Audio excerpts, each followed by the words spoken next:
విజ్ఞాని శ్రీ పోతులూరి వీరబ్రహ్మేంద్ర స్వామి మఠం పీఠాధిపతి ఎంపిక వ్యవహారంపై నేడు ప్రజలు సాధువులు భక్తుల నుంచి అభిప్రాయ సేకరణ చేయనున్నారు. ఇందుకోసం భారీ ఏర్పాట్లు చేశారు. సుమారు 5,000 మంది ఈ అభిప్రాయ సేకరణకు హాజరవుతారని భావిస్తున్నారు. 150 మంది పోలీసులతో బందోబస్తు ఏర్పాటు చేశారు. సిసి డ్రోన్ కెమెరాలతో నిఘా పెట్టారు. అభిప్రాయ సేకరణలో పాల్గొనే వారిని వారి ఆధార్ కార్డుతో ఎన్రోల్మెంట్ చేస్తున్నారు. ఈ అభిప్రాయ సేకరణ తర్వాత పీఠాధిపతి వ్యవహారం ఒక కొలిక్కి వచ్చే అవకాశం ఉంది.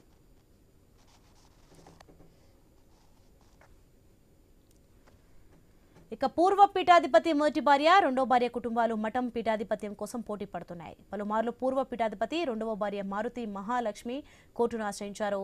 మఠం నిర్వహణ కోసం ప్రభుత్వం ఏర్పాటు చేసిన ఫీట్ ప్రజెంట్ను కోడ్ను తొలగించింది.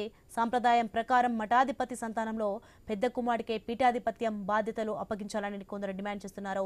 పలు సంఘాలు రాజకీయ నాయకులు జోక్యం చేసుకుని పీఠాధిపతిని ఎంపిక చేసే విషయంలో ఇరు కుటుంబాల మధ్య చర్చలు జరిపినా ప్రయోజనం లేకుండా పోయింది. స్థానికులు మాత్రం మఠం పీఠాధిపతిగా పెద్ద కుమారుడిని నియమించాలని అంటున్నా రెండో భార్య మాత్రం తన కుమారికే పీఠాధిపత్యం ఇవ్వాలని పట్టుబడుతున్నారు. ఈ వ్యవహారంలో సాధు పరిషత్ గోవింద స్వామికే ఇవ్వాలని డిమాండ్ చేసింది.